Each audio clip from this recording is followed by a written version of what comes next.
साई बाबा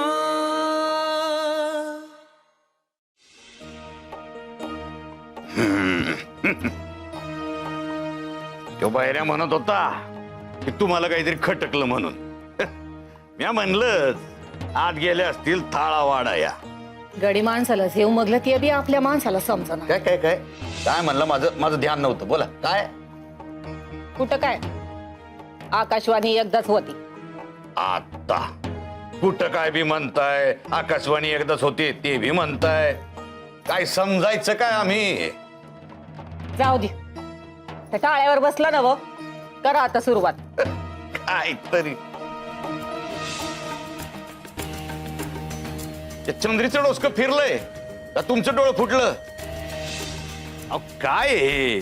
ही चटणी जी बाजूला असते ती भाजी एवढी वाढली, आणि ही भाजी जी खायला जास्त लागती तिला चटणीचा मान दिलाय. काय आहे काय समज. चंद्रे, समजलं ग बाई एकदाच. ये तरी समजलं. म्हणजे हो, आम्हाला काही समजत नाही असं म्हणायचंय का तुम्हाला.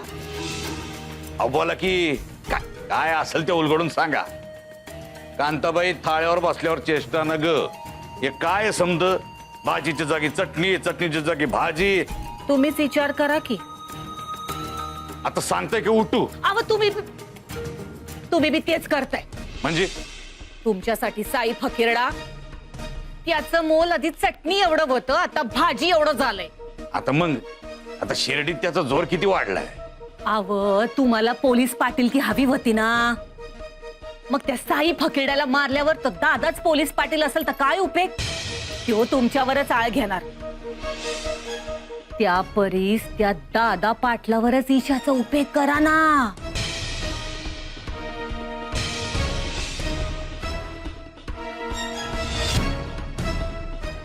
नाही काय नाही, कापूस कोंड्याची गोष्ट सांगू. हसतोस काय? कापूस कोंड्याची गोष्ट सांगू. अरे हो काय म्हणतोस. नाही काय म्हणतोस. कापूस कोंड्याची गोष्ट सांगू.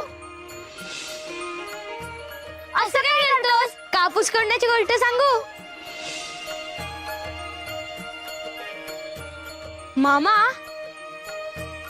तुझ्यावर एक राज्य बाकी आहे, विसरला नाहीस ना. कुठे आहेस तू. पकड पकड काका, पकड पकड. कुठे आहेस. ए पकडला मी तुला, पकडला. आधी राज्य पुरं कर. राज्य माझ्यावर नाही, मामावर आलंय. तात्या आता गोष्ट ऐकू. बाबा कसली गोष्ट सांगतात तुला ठाव नाही. हो मामा, आम्हाला पण गोष्ट सांग. बाबा तुम्ही काही म्हणत का नाही. हो ग, आल्यापासून मामा एक शब्द भी बोलला नाहीये. ए साई मामा, बोल ना, गोष्ट सांग ना. अरे माझा आवाज बसलाय.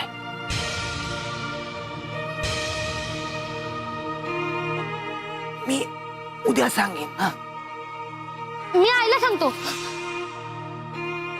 मी आईला सांगतो. नका, त्यांना कष्ट देऊ नका. नाही, आम्ही सांगणार. ठीक आहे, मग मी कधीच गोष्ट सांगणार नाही.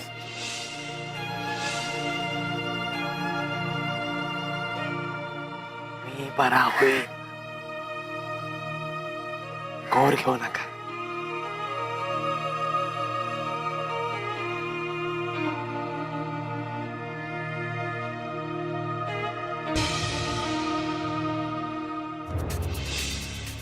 का रे, तुम्हाला काय अक्कल बिक्कल आहे की नाही. यो दत्तू कशा पाय आलाय. भानू सरकार. कशा पाय आलाय. अहो ते वैद्यबुवानी साई फकरेड्याला काढा दिलाय घसा धरला म्हणून. हे सांगायला आलं वय. वय झालं सांगून. सांगून झालं का. अरे मग जा ना. वय जातो जातो.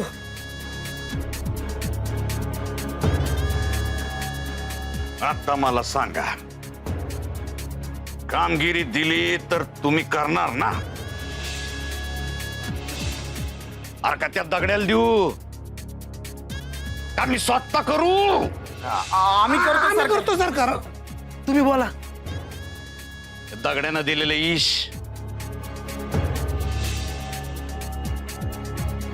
या साई फकीरड्याला मारताना माझी माणसं बघतील. दोघांना द्यायचं.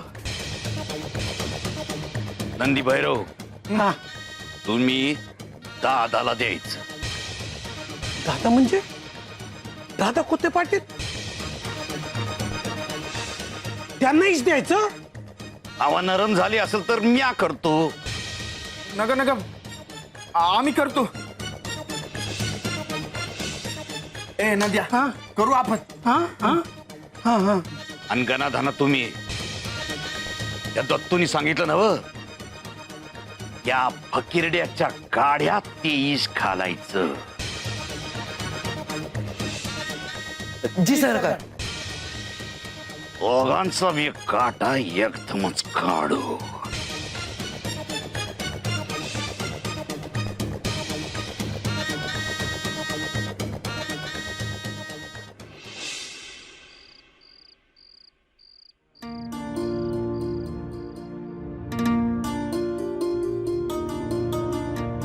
पोटच्या लेकराचा काही घोर नाही का? अगं दिवे लागण झाली, पोर अजून बी घरात आलेलं नाही. सासूबाई अहो कवाच आलाय तो. हं? तुम्ही बघितलं नाही का त्याला? हसल इथंच कुठं तरी.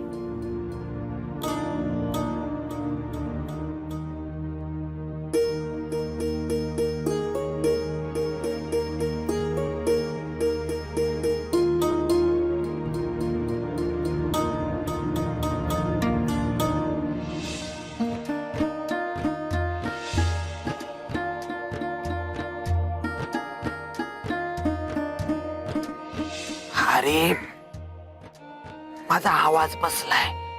मी आईला सांगतो. त्यांना कष्ट देऊ नका.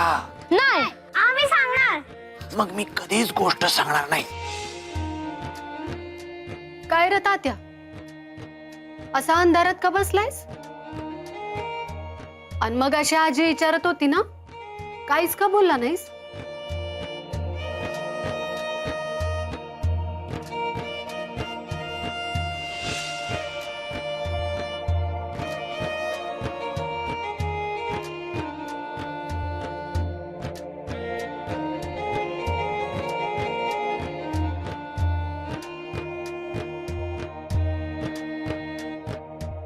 मी विचारते ना तुला, हा?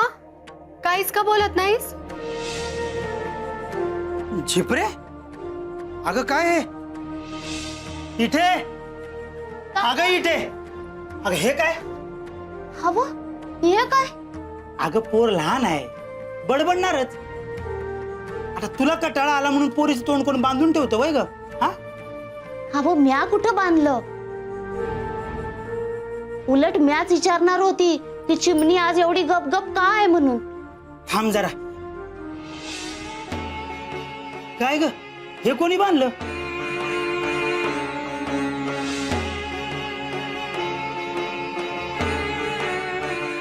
म्हणजे अगं काहीतरी समजल असं बोल की.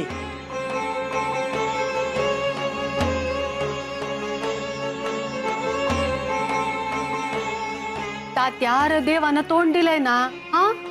हा काय करतोस? बोलत का नाहीस? गप बसते येते का हे बघत होते. अगं पण का असं काहीच नाही. झिपऱ्याने मी असं ठरवलेलं. तात्या यांनाच बोलवत, हा? मग बरोबर चटाचटा बोलायला लागशील तू. अगं नाही थांब थांब सांगतो. काय नाही काय नाही. काय नाही काय काहीतरी हाय. त्याशिवाय तुम्ही दोघं असं ठरवणार नाही. हा ते साई मामा आहेत ना, त्यांना बोलता येत नाही. बोलता येत नाही म्हणजे ते तुमच्यावर रागवले असतील. नाही नाही त्यांच्या तोंडातून आवाजच फुटत नव्हता. त्यांनी दुसऱ्याचा आधार स्वतःवर घेतलाय. अगं झिपरे, अगं साईबाबा दुसऱ्यांवर इलाज करतात, त्यांना कसं काय होईल? हा बायजा तू घोर घेऊ नकोस. मोठा योगी मानतेस ना त्यासनी, मग काही होणार नाही. असं कसं म्हणता? काही होणार नसतं तर ही वेळ आली असती का? ते काय नाही, हे बघून येते. असा दुसऱ्याचा आजार स्वतःवर घ्यायला कोणी सांगितलं?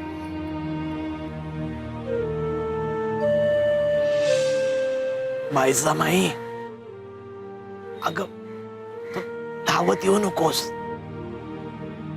उगाच त्यावरून तुला बोल बसतील ग. तात्या, जा हात पाय धुवून घे जा. दिवे लागणी झाली आहे ना, देवाला नमस्कार करायचाय. जा. दिवे लागण झाली ते तुझ्या बायकोला ठाऊक नाही? हा, अरे अशा वक्ती कोणी घराबाहेर पडतं का? अगं घटकेत येईल, ते काय 4 कोस जायचं नाहीये. इथं कोपऱ्यावरच गेलीये. अरे पर घरात मोठा माणूस आहे, त्याला काय विचारायचं बिचारायचं काय असतं का नाही? हा, ते बी चुकलंच तिचं. तू चल, तुझा दिवे लागणीचा नेम चुकवू नकोस. तात्या देवघरापाशी पोचला असेल. चल.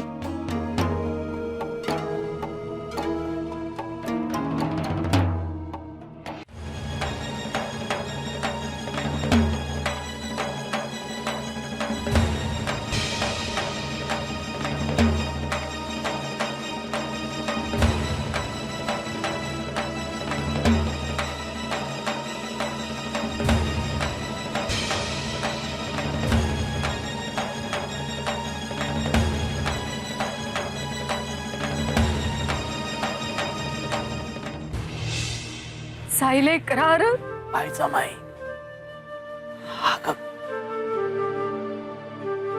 का आलीस? तुला उगाच बोल बसतील. हे समज कुणी करायला सांगितलं तुला? हा, आई, अगं बरं होईल. पण हे का केलंस ते आधी सांग.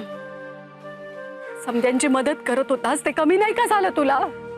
हे असं दुसऱ्याचं दुखणं कोणी स्वतःवर घेतं? ते काय नाही. चल आधी वैद्यभुवांकडे चल. मी सांगते ना तुला चल म्हणून. हा, मोठा झालास हो काय मला, तर असं कोणी बी करत नाही. हा चल. जबाबदारी. मग बोलता तरी येतंय का तुला ते? मन जबाबदारी खांद्यावर घेतली. आधी चल बरं, वैद्यभुवांकडे चल म्हणती ना. बघ, हा काढा त्यांनीच दिलाय. वैद्य हा, म्हणाले त्यापर्यंत सगळं ठीक होईल. जा.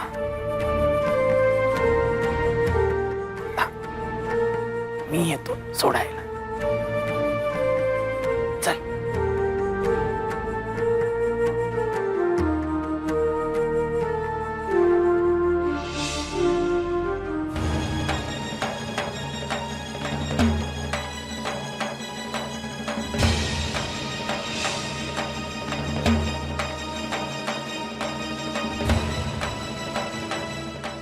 अरे टाक ना लवकर.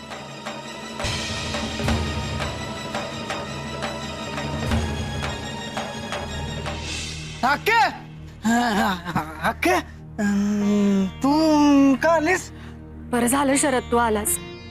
बघ ना, साईनं दुसऱ्याचं दुखणं स्वतःच्या अंगावरती घेतलं. वैद्यभुवांनी काढा दिलाय, पर साईनं तो घेतला का नाही हे तू बघायचं. नाके, म्या संपायला लावतो की नाही बघ. त्यात विष असेल तरी पिऊ. अक्केनं सांगितलं, मग मग प्यायचं प्यायचं.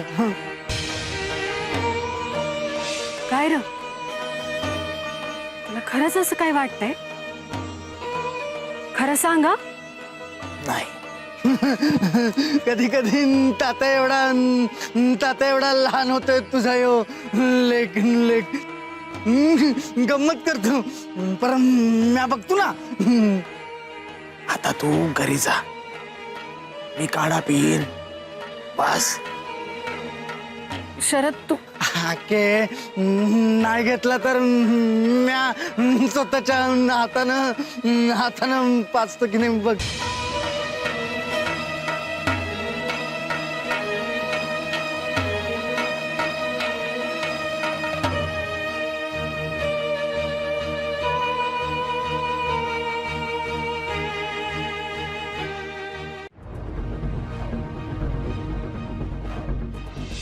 एवढा मास हा?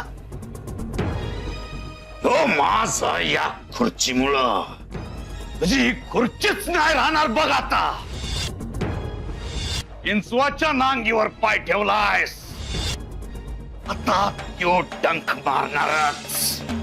काम फत्ते सरकार तो दादा इश खाऊन मरणार. हा सरकार आता तुम्ही पोलीस पाटील होणार. सरकार सरकार त्या फकीरड्या साईचा बी खेळ खलास. अगोदर आवाज केला होता आता जीवत जाईल. मी या गोळ्याप्रमाणे शिर्डीच्या मातीत मिसळलो. आता मला शिर्डीतून कोणीही बाहेर काढू शकत नाही. असं मग बघच आता. चित्तेपणी वळखला नाही त्यांनी या हिंदूराव पाटलाला. यो हिंदूराव पाटील म्हणजे आधी वाजवतो या शंख मग छाटतो या पंख आणि तरी भी नाही ऐकलं तर मग मात्र मारतो या डंख. यो असा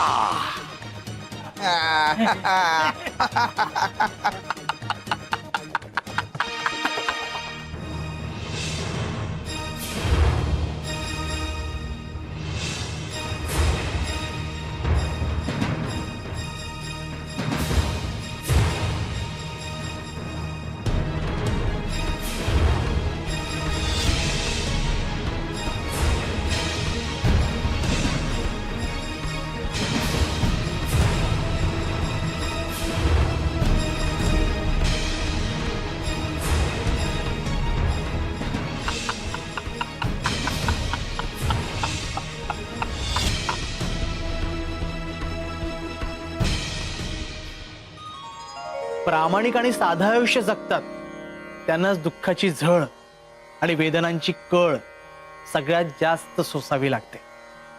इथेही साधं तत्व उपयोगात येतं. रानात तण आणि मनात ताण यांना थाराच द्यायचा नाही. तण पिकांचं नुकसान करतात आणि मनातले ताण जगण्याचं नुकसान करतात. तण आणि ताण काढले, आता पुढे काय करायचं तर थोडा वेळ जाऊ द्यायचा.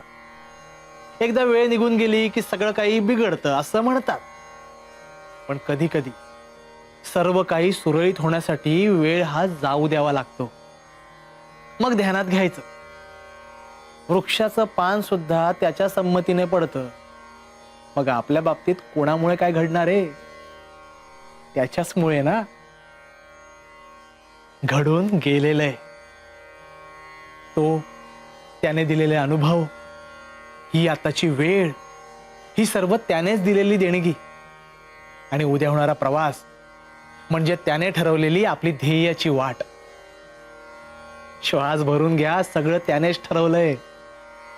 कारण तो आहे सबका मालिक एक.